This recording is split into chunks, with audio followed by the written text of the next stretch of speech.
Entitled bride finds out her kid isn't a superhero.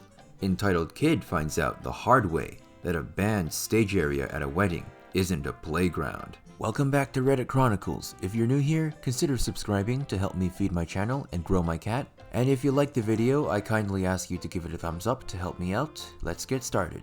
So I'm 38, male, from the UK, a musician in a wedding band, and as such, you expect the odd bridezilla now and again. But this particular occasion managed to be a lovely crossover between entitled parents and entitled bride. Hold on to your butts. So basically, I don't know what weddings are like in other parts of the world, but here in the UK, at about 8 PM, everybody makes their way onto the main hall and takes a seat for the bride and groom to enter afterwards and begin the first dance. I'd had a few small conversations back and forth with the bride before the night, and she seemed perfectly amicable. I spoke to her in person at about 7:30 after we, the band, were all set up and good to go. She seemed a bit stuck up, but normally I just put it down to them being a little nervous, too busy, or in some cases, too drunk to care. Stuck up how? Well, I introduced myself, extended my hand to hers to shake it, and she basically ignored it and went back to talking to one of her bridesmaids. I waited for a gap in their conversation and said, "Hi, bride, just to let you know, that's us, good to go for the first dance at 8. Looking forward to it." Bride then turned around to me and said, Can you not see I'm busy? Just away and do your job. That's what I've paid you for." Alright, so she's a beach. That's fine, I've dealt with horrible brides before. Couldn't spy the groom anywhere, so I did exactly what she said and buggered off for a while. So 8 AM rolls around, and we're on the stage waiting for everyone to pile into the room. About 10 minutes later, we get the thumbs up from the wedding coordinator to announce them into the room. I announce them in. "Ladies and gentlemen, please welcome onto the dance floor for their first dance as husband and wife, Mr. and Mrs. blah blah blah." Everyone's clapping, they walk in, but bride looks fuming. She marches right up to me and says, "I wanted you to announce us as the blah blahs." So I smiled, apologized, and tried not to let it bother me, saying, "Ladies and gentlemen, give them a big round of applause as they take to the dance floor, the blah blahs." "Yeah, that's better. F's sake," bride says, stomping onto the dance floor. So by now, you've got a decent idea of what kind of person I'm dealing with here. Very rude, a control freak. I've met brides before who are control freaks, but 99% of the time they're still lovely, and doesn't suffer fools, apparently. So, we get stuck into the first dance. Perfect by Ed Sheeran. So original. There are videographers, photographers, and about 70 or 80 guests here. So as you can imagine, for most wedding bands, the first dance is the main part of the night that you simply have to get right. It's pretty stressful, but as long as you're confident and know the song, you're golden. That is, unless bride's snot-nosed infant decides it's time to enter your life. This kid appears out of nowhere and starts running around the bride and groom. He's just about above knees height, so I don't know, maybe 3 years old? For some reason, he's carrying some sort of stick with a ball on the end of it, kind of like a wizard's wand.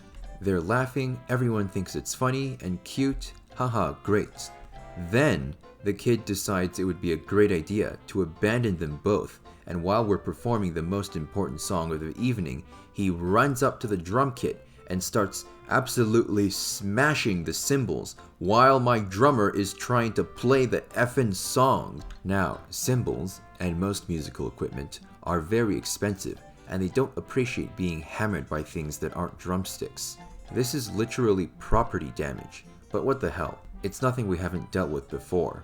For some reason, people assume that bands are totally cool with having their equipment played with and damaged, despite the fact that it's our primary source of income. Anyway, I'm just singing away, trying to ignore it, and assuming that someone, anyone, will come and collect the kid. An auntie, an uncle, a grandparent? Nope. That would be the logical thing to do, so nope. I'm trying to sing this song, just at the second chorus, and all you can hear is this ting ting ting, smash smash smash. My drummer stops playing for a couple of bars to politely gesture to entitled kid, EK, to move away.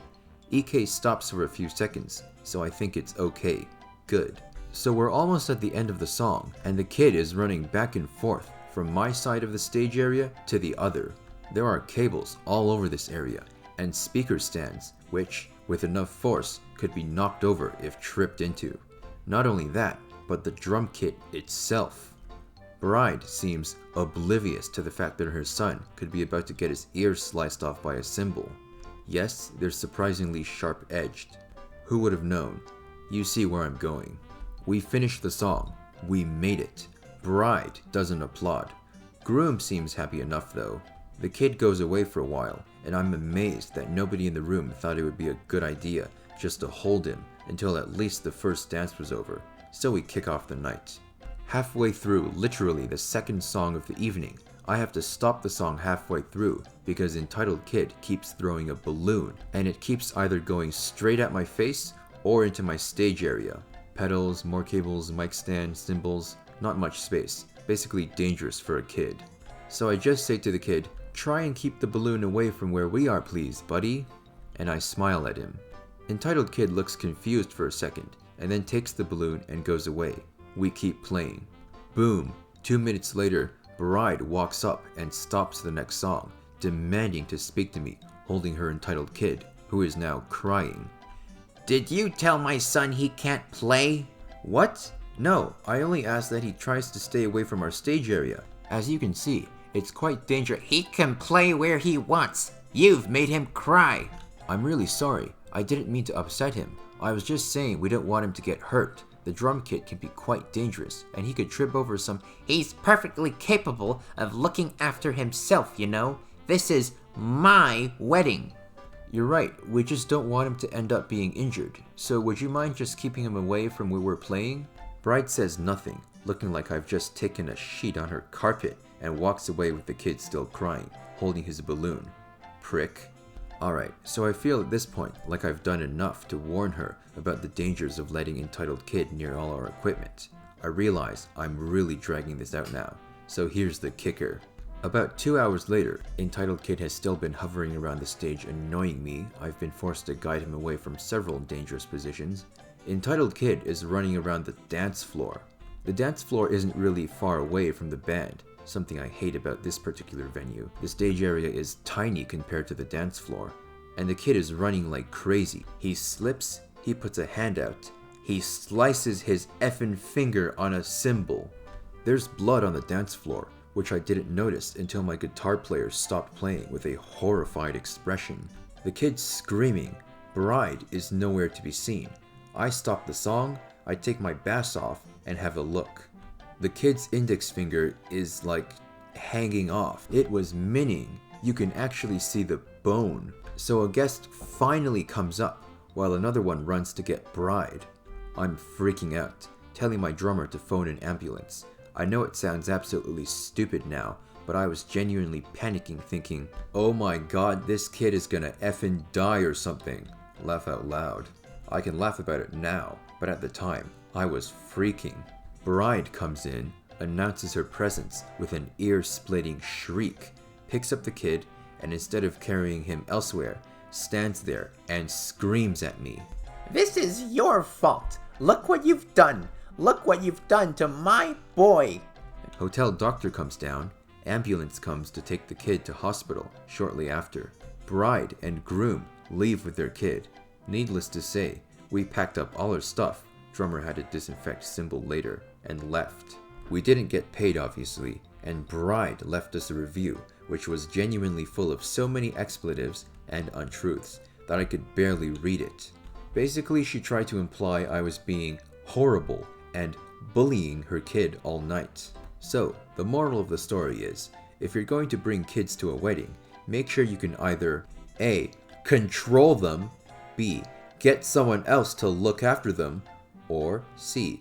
Don't act like your kid is an effing superhero who can't do any wrong and can withstand the sharp edges of a cymbal. This was all about 2 years ago.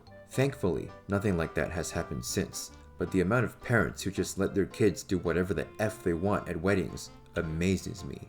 TLDR, bride at a wedding thinks it's okay her young son wants to treat the band stage area like a playground. Son eventually finds out the hard way, getting half a finger cut off on a cymbal, that he ain't super brat. Haha, super brat. I love that. Thank you for my first gold. Just to answer a couple of questions. When I say we didn't get paid, we still kept the deposit, which is half the fee. And our agent eventually, after 2 months of back and forth with the bride, in which he finally threatened to sue her, she coughed up the rest of the cash.